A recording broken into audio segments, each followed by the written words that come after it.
Don't try to parent my children. I'm a nanny for a small agency, and I love my job so much, except when I don't. Yesterday, I took care of a 4-year-old girl, a 2-year-old boy, and a 5-month-old boy. I was there yesterday, and I know kids at this age have enough energy to make the world stop spinning, and they tend to not listen. But damn, these kids were terrible. No control of themselves at all. There was paint on my dress. I was hit by glass cups and plates were thrown at me. Glasses covered in jelly. Kids were purposefully coughing in my face and I had some spit on me. I think they were sick to ugh. Needless to say, my first thought was a shower and a hot meal. I lost my cool, and I had to issue timeouts and separate the kids when they fought. Cleaned messes. Shield the infant. Take toys and TV away from kids and not allow them to choose movies. I record these so the parent know what happened. I always try to keep a positive outlook every day, smiling and being super nice to everyone and ask how they are. I do this, and the mom told me when I first step in her house was, do not parent my kids. You are not their mom. I was taken aback and wanted to be petty, so I said, "Aight." Mom left to go to work, and I am currently letting the kids go ham in the house. There's a mess everywhere, and I'm not even being bothered. Hit me with a glass. I hope it breaks and mom can pay my medical bills. The 5-month-old is really the one I'm caring for at this point, and I'm making sure he's safe. He's being cute AF right now. I have yet to be done with my shift as I type this. The house looks horrid. There's a red spot on me from a kid hitting me. I am covered on coughs and paint and markers. Thank the gods for washable shit. I'm not parenting them. I hope the mom enjoys the mess when she comes home. Edit 1. Y'all are amazing. Thank you for the awards, and the comments are making me ugly laugh. I will absolutely be posting an update when I get home. Update. Mom came home and was appalled at the house. The cut on my hand, from me being stupid on Thanksgiving, was torn back open because of kids and it needs to be patched. My hair is covered in peanut butter. My leather shoes will need to be cleaned and polished. There's literal shit on the walls and so much more that happened. And I put the baby to sleep and walked out. Mom screamed she's gonna get me fired. I said nothing. She also followed me to my car saying she will pay for the damage to her home and the maid service. I'm not worried, TBH. Chess being blacklisted by me. Never again am I going back. I need to take a nap and a shower, and I need some mac and cheese. Lol. Update 2.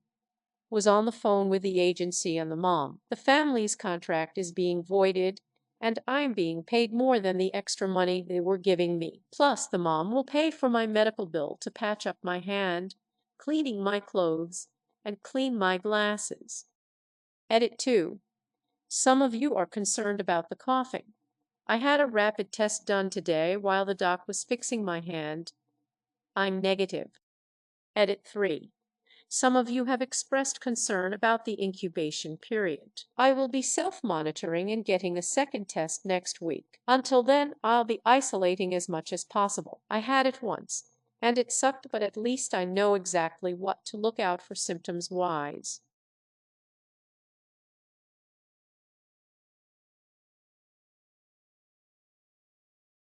Do not interrupt me.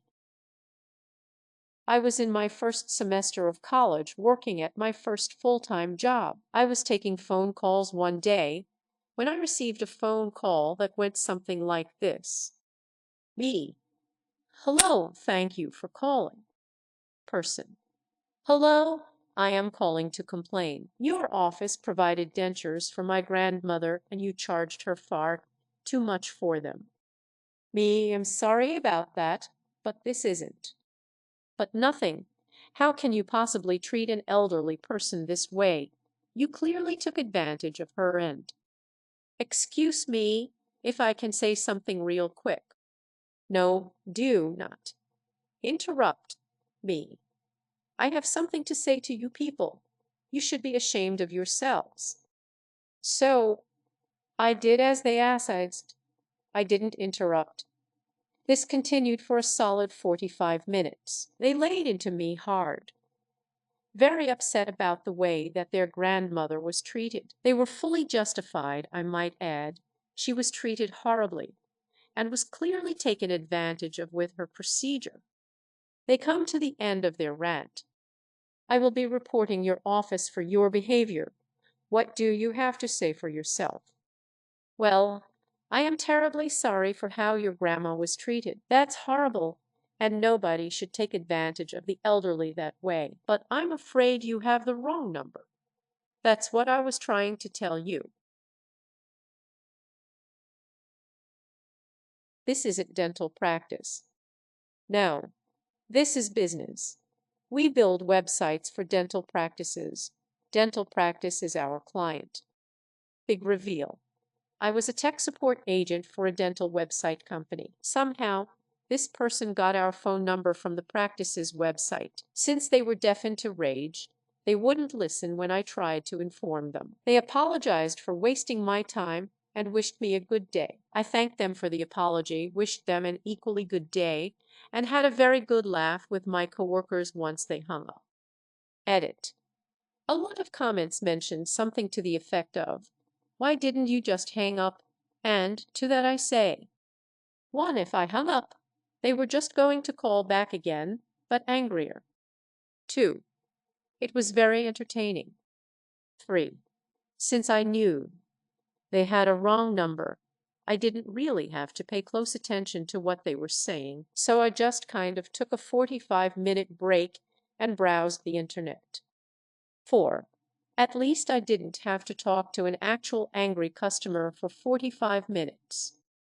And for those who insinuate it was bad work ethic or a waste of company time to spend 45 minutes on a wrong number call, well, yeah, you're not wrong. Welcome to customer service. I also used to take smoke breaks just to get away from angry customer phone calls and emails. And I don't smoke.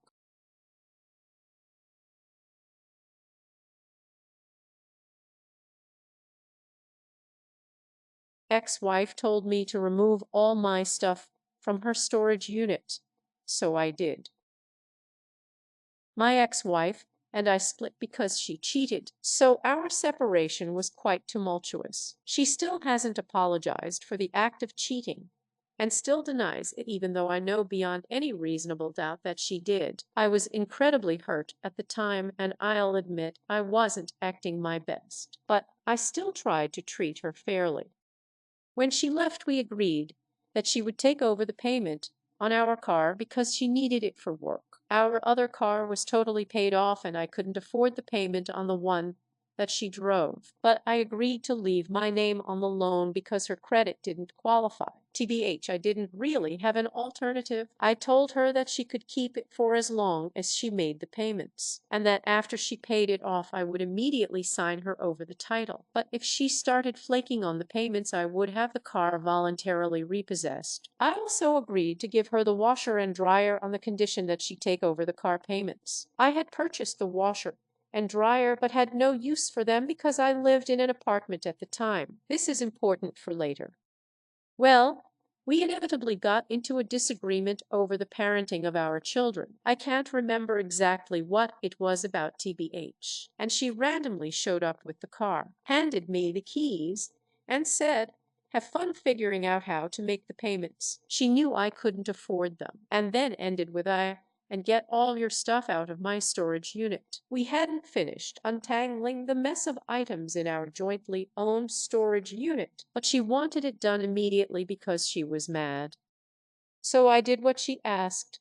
I went over that day to get my stuff out of our storage unit. While I was in there, I saw the washer and dryer sitting in the corner and immediately remembered that I had only given them to her on the condition that she pay off the car. So I took them. I had absolutely zero need for them at the time, but she had very specifically wanted my stuff out of her storage unit, so who was I to argue? She called me a day later screaming about it, telling me that she had filed a police report. I just laughed, knowing they wouldn't do anything because it was my property. The story gets better.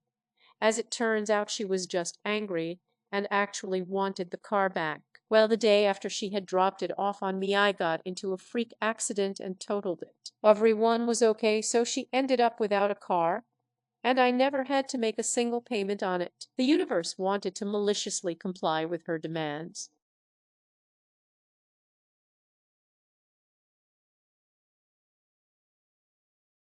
Was told I had an 8.5 hour shift and not to leave early, so I started working for only 8.5 hours. I work as a supervisor at a manufacturing plant, and I was hired for an 8-hour shift as the nighttime supervisor. As soon as I started, they changed and said they really considered the shift to be from 11 p.m. to 7:30, so they would need it to be 8.5 hours. I'm salaried. There wasn't much I could do, and it wasn't a big deal, so I said okay. As I get into a groove working there, I find out that the second shift supervisor is a train wreck.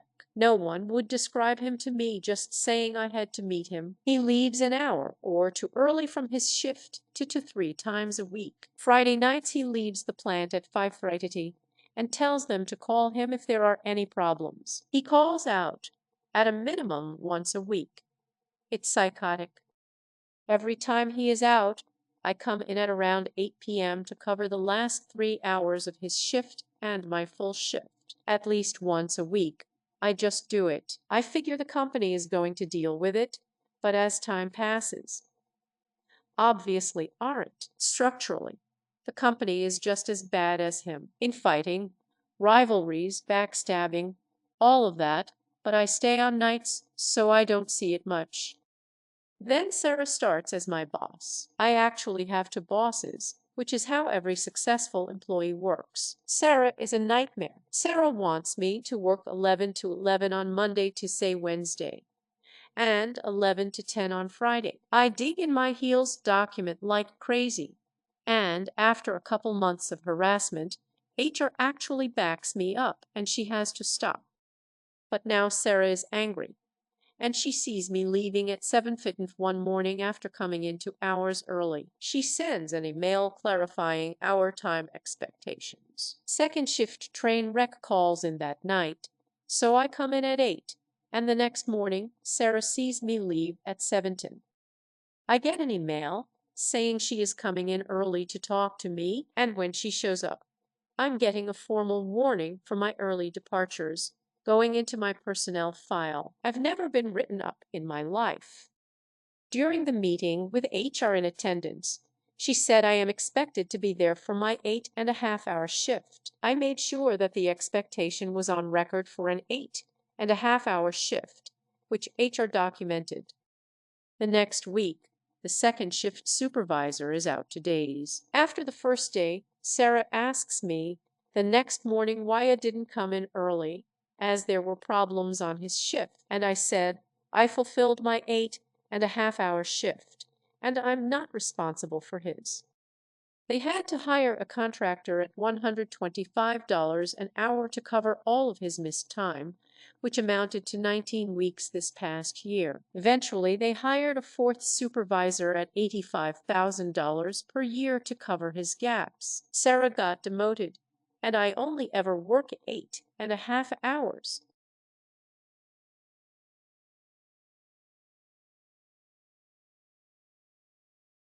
Like and subscribe for more splendid videos.